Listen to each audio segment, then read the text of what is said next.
اور جب موسیٰ نے اپنے شاگرد سے کہا کہ جب تک میں دو دریاؤں کے ملنے کی جگہ نہ پہنچ جاؤں ٹلنے کا نہیں، خاص صدیوں چلتا رہوں۔ پھر جب وہ دونوں ان دریاؤں کے سنگم پر پہنچے تو اپنی مچھلی بھول گئے۔ پھر اس مچھلی نے دریا میں سرنگ کی طرح اپنا رستہ بنا لیا۔ جب آگے چلے تو موسیٰ نے اپنے شاگرد سے کہا کہ ہمارا کھانا لاؤ، اس سفر سے ہم کو بہت تکان ہو گئی ہے۔ اس نے کہا کہ بھلا آپ نے دیکھا کہ جب ہم نے اس چٹان کے پاس آرام کیا تھا تو میں مچھلی وہیں بھول گیا، اور مجھے آپ سے اس کا ذکر کرنا شیطان نے بھلا دیا، اور اس مچھلی نے عجیب طرح سے دریا میں اپنا رستہ بنایا۔ موسیٰ نے کہا یہی تو وہ مقام ہے جسے ہم تلاش کرتے تھے۔ تو وہ اپنے پاؤں کے نشان دیکھتے دیکھتے لوٹ گئے۔ وہاں انہوں نے ہمارے بندوں میں سے ایک بندہ دیکھا جس کو ہم نے اپنے ہاں سے رحمت خاص سے نوازا تھا اور اپنے پاس سے ایک خاص علم بخشا تھا۔ موسیٰ نے ان سے جن کا نام خضر تھا کہا کہ جو علم اللہ کی طرف سے آپ کو سکھایا گیا ہے، اگر آپ اس میں سے مجھے کچھ بھلائی کی باتیں سکھائیں تو میں آپ کے ساتھ رہوں۔ خضر نے کہا کہ تم میرے ساتھ رہ کر صبر نہیں کر سکو گے، اور جس بات کی تمہیں خبر ہی نہیں اس پر صبر کر بھی کیسے سکتے ہو؟ موسیٰ نے کہا اللہ نے چاہا تو آپ مجھے صابر پائیے گا، اور میں آپ کے ارشاد کے خلاف نہیں کروں گا۔ خضر نے کہا اگر تم میرے ساتھ رہنا چاہو تو شرط یہ ہے مجھ سے کوئی بات نہ پوچھنا جب تک میں خود اس کا ذکر تم سے نہ کروں۔ تو دونوں چل پڑے، یہاں تک کہ جب کشتی میں سوار ہوئے تو خضر نے کشتی کو پھاڑ ڈالا۔ موسیٰ نے کہا کیا آپ نے اس کو اس لیے پھاڑا ہے کہ سواروں کو غرق کر دی؟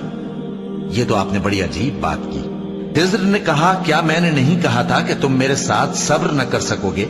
موسیٰ نے کہا کہ جو بھول مجھ سے ہوئی اس پر مواخذہ نہ کیجیے اور میرے معاملے میں مجھ پر مشکل نہ ڈالیے۔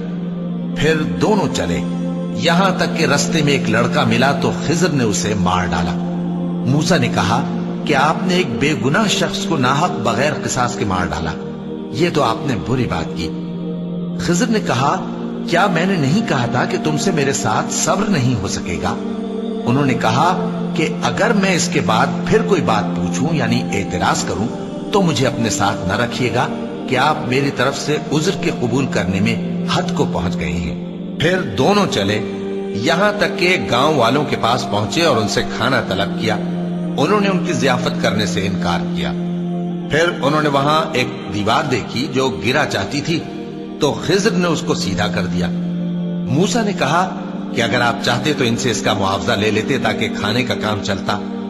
خضر نے کہا کہ اب مجھ میں اور تم میں علیحدگی، مگر جن باتوں پر تم صبر نہ کر سکے میں ان کا تمہیں بھید بتائے دیتا ہوں کہ وہ جو کشتی تھی غریب لوگوں کی تھی جو دریا میں محنت کر کے یعنی کشتیاں چلا کر گزارا کرتے تھے، اور ان کے سامنے کی طرف ایک بادشاہ تھا جو ہر اچھی کشتی کو زبردستی چھین لیتا تھا۔ تو میں نے چاہا کہ اسے عیبدار کر دوں تاکہ وہ اسے غصب نہ کر سکے، اور وہ جو لڑکا تھا اس کے ماں باپ دونوں مومن تھے۔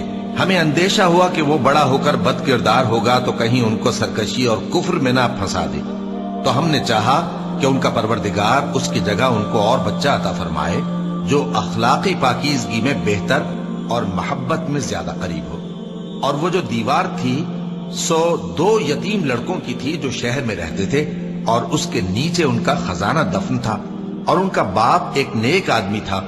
تو تمہارے پروردگار نے چاہا کہ وہ اپنی جوانی کو پہنچ جائیں اور پھر اپنا خزانہ نکالیں۔ یہ تمہارے پروردگار کی مہربانی ہے، اور یہ کام میں نے اپنی طرف